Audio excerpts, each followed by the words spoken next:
गुज़श्ता हफ्ते इसराइल की शदीद बेअंबारी और फ़िलिस्तीनी हमास के रहनुमाओं को निशाना बनाने की कोशिश ने न सिर्फ गजा की सूरत-हाल को मजीद कशीदा कर दिया, बल्कि अरब दुनिया में भी बड़े पैमाने पर गुस्से और तशवीश को जन्म दिया।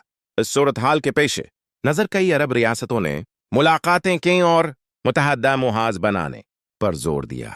1948 में इसराइल के क़याम के बाद से मशरिक़ी वस्ती के ताल्लुकात मुसलसल तनाव का शिकार रहे हैं। 1978 में मिस्र और इसराइल के दरमियान कैंप डेविड माहदा हुआ, जिस पर सदर अनवर सादात और इसराइली क़ियादत ने दस्तखत किए।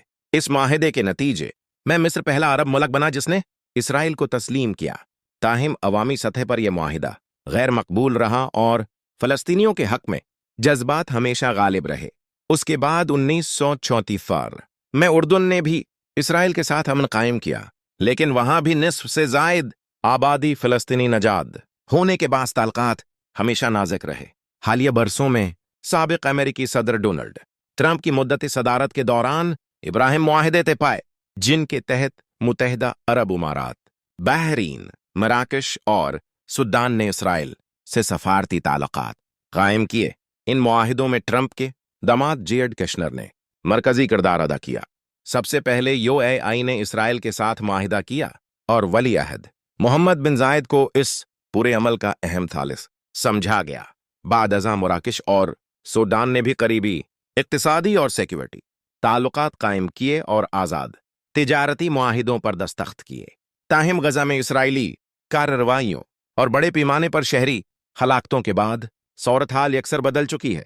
इसराइल पर नस्ल कशी के संगीन इल्जामात लग रहे हैं और अरब दुनिया में अवामी राय इसराइल के खिलाफ शदीद गुस्से में है। ये अवामी दबाव अब इन अरब रियासतों के लिए भी चिलंग बन चुका है, जिन्होंने इसराइल से ताल्लुकात कायम किए थे। सऊदी अरब, जो खत्ते का सबसे बड़ा और ताकतवर मुल्क है, इस पूरे मामले में मरकजी हैसियत रखता है। रवां साल फरवरी में रियाज ने वादिह ऐलान किया कि फ़िलिस्तीनी रियासत के क़याम के बगैर इसराइल से किसी कस्म के ताल्लुकात मुमकिन नहीं। ये मौक़िफ़ न सिर्फ सऊदी अरब के अवामी जज्बात की अक्कासी करता है, बल्कि खत्ते में मुस्तकबल के अमन अमल के लिए भी एक बड़ी शर्त है।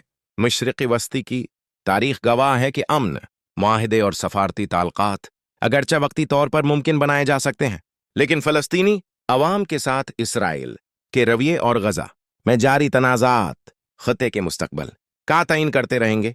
यही वजह है कि इसराइल और अरब दुनिया के ताल्लुकात अब भी गैर यकीनी और नाजुक मोड़ पर खड़े हैं। ये है रेडियो जीवे पाकिस्तान डिजिटल।